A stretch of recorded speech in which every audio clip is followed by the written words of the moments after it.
Olá, queridos alunos. Estou aqui para mais um encontro com vocês. Sou a professora Franciane e desta vez vou trazer orientações para vocês conseguirem fazer as atividades da semana 3 do PET volume 3 de Geografia. Bom, a semana 3 traz para nós o seguinte tema: formação territorial do Brasil, etnias. Bom, o texto da apostila apresenta algumas informações básicas para a compreensão sobre este assunto das etnias brasileiras. Dentro do texto há também uma tabela. Não pule a tabela na hora da leitura. A tabela é um tipo de texto, ok? A tabela traz um título importante sobre os grupos étnicos na população atual e fala das porcentagens desses grupos étnicos em períodos, pelo menos em 3 períodos diferentes da história do Brasil, certo?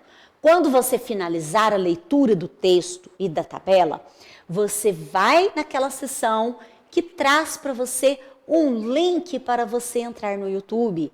Saiba mais. Ali tem um endereço de um canal no YouTube que também faz algumas explicações sobre as etnias brasileiras, essa formação da população brasileira em brancos, negros, pardos, amarelos ou indígenas e aqueles que não são declarados também.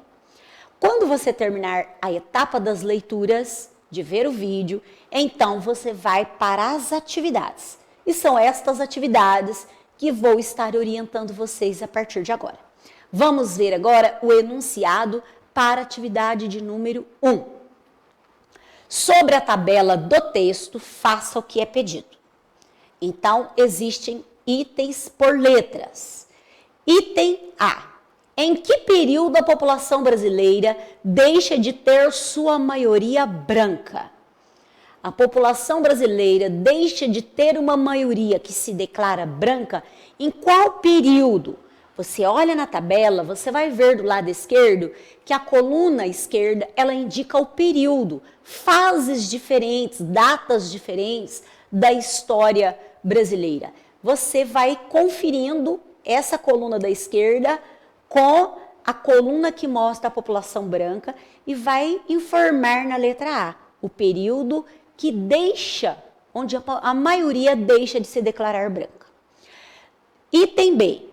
Por qual motivo a população negra veio para o Brasil no período colonial? Você ainda percebe as marcas deste processo nos dias de hoje? Esta questão B, ela é fácil. E por que motivo os negros foram viver no Brasil, vieram viver no Brasil, no período do Brasil colônia?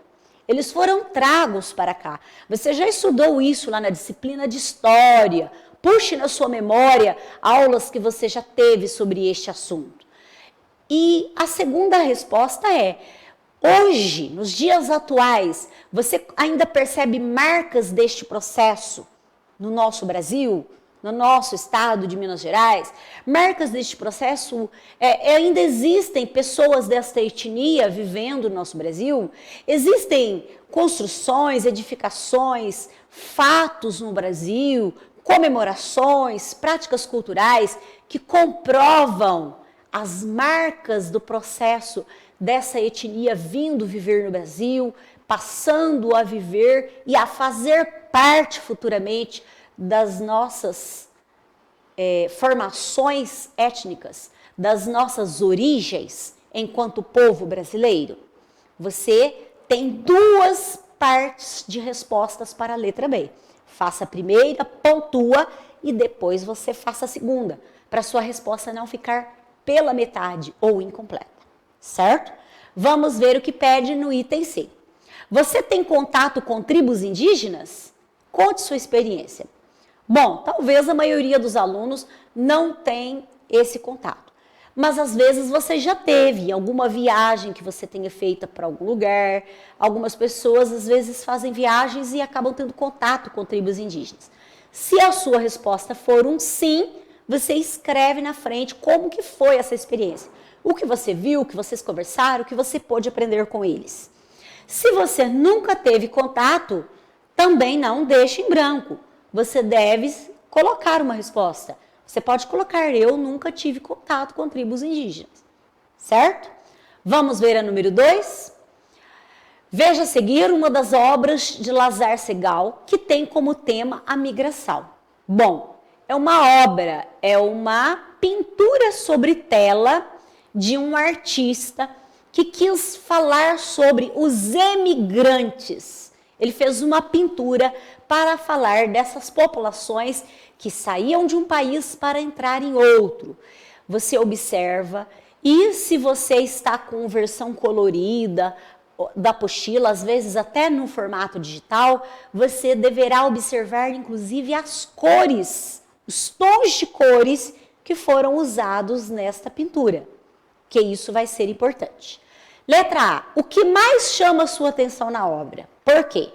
Dica, observe os detalhes da obra, não é só o olhar com o olhar geral. Observe os detalhes, observe todos os personagens que estão sendo mostrados, os detalhes, para você escrever o que mais chamou a sua atenção e por que aquele detalhe chamou a sua atenção. Item B, como são as expressões no rosto das pessoas? Há crianças entre elas? Olha de novo para a obra. Qual é a expressão que está no rosto das pessoas? Estas pessoas estão mostrando muita alegria, entusiasmo, satisfação? Elas estão tristes? Elas estão cansadas? Elas estão desanimadas? Como está a expressão do rosto delas? E se o autor pintou criança? Tem criança na tela, na pintura? Veja que a letra B precisa de 2 respostas. Faz a primeira, pontua e faz a segunda. Letra C. Na sua opinião, por que o artista utilizou essas cores para representar as pessoas? Quando um artista vai pintar uma tela, ele não usa uma tinta qualquer. Os artistas profissionais escolhem com muita clareza, eles pensam bastante antes de definir o tom, as cores que eles vão usar. Por que será que ele escolheu estas cores, estes tons? Pense e organize a resposta com as suas palavras.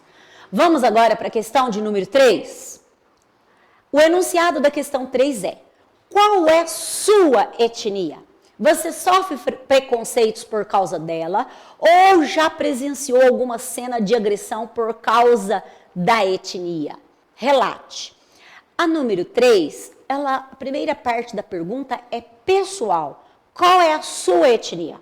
Você, aí junto com a sua família, você se declara de qual etnia? Negro, pardo, indígena, branco? De qual das etnias estudadas no texto desta semana você se declara? Depois que você respondeu essa primeira parte, você vai escrever um pouco falando se você já sofreu preconceitos por causa da sua etnia, ou às vezes você não sofreu preconceitos, mas você já presenciou. Você já esteve em algum lugar, pode ser na escola, num outro lugar que você tenha estado, que você já presenciou alguma situação de agressão, alguma situação de preconceito por causa daquela etnia, certo? Veja que a resposta 3 é pessoal, mas baseado em conhecimento sobre o assunto que estamos estudando. Vamos agora observar um mapa para responder as atividades de número 4 e de número 5. Observe o mapa das terras indígenas regularizadas no Brasil para realizar as atividades 4 e 5. Bom, existe um mapa com o título Terras Indígenas. Este mapa tem uma legenda que traz algumas informações importantes e tem algumas áreas do mapa do Brasil aí que estão manchadas, coloridas de verde. Estão manchadinhas na cor verde. Estão indicando terras indígenas. Vamos ver o que diz a questão 4. Escreva um comentário sobre a frase abaixo. O grande problema dos indígenas no Brasil é a terra. Pense de novo. O grande problema dos indígenas no Brasil é a terra. Os índios brasileiros, aquele povo que estava aqui antes que chegassem colonizadores europeus, Será verdade que o maior problema enfrentado por eles hoje é a terra? Eles enfrentam algum problema com a terra? Como é isso? Pare, pense em aulas que você teve, em textos que você já leu ou até em reportagens que você já ouviu sobre o assunto e organize a sua resposta pensando nesta frase aí, certo? Vamos ver a atividade 5. Em qual região brasileira se localiza a maior parte de terras indígenas regularizadas? Em quais regiões de Minas Gerais há terra nestas condições? Eu quero esclarecer para você que terras indígenas regularizadas são aquelas terras onde já houve uma decisão por parte do governo, já houve uma definição legitimada por leis e pelo governo brasileiro para que determinadas áreas territoriais fiquem reservadas para os indígenas. Algumas delas chegam a ser chamadas de reservas. Você vai olhar no mapa do Brasil e vai dizer em qual das 5 regiões do Brasil tem uma delas que tem maior quantidade de terras que estão regularizadas, legitimadas para que os índios vivam da maneira deles, segundo os costumes deles. Depois, na segunda etapa, você olha no mapa também o estado de Minas Gerais. Em Minas Gerais, tem terras nessas condições? Organizadas, reconhecidas para serem pertencentes aos indígenas? Observe bem, observe bem. Algumas marcações lá no mapa podem estar bem pequenininhas, certo? A questão de número 5 tem 2 etapas. Responde a primeira, pontua. Responde a segunda, pontua. Bom, desejo aqui que ao final dos estudos desta semana 3, você tenha tido uma ampliação nos teus conhecimentos acerca de etnias na população brasileira. Desejo uma aprendizagem excelente e até um próximo encontro.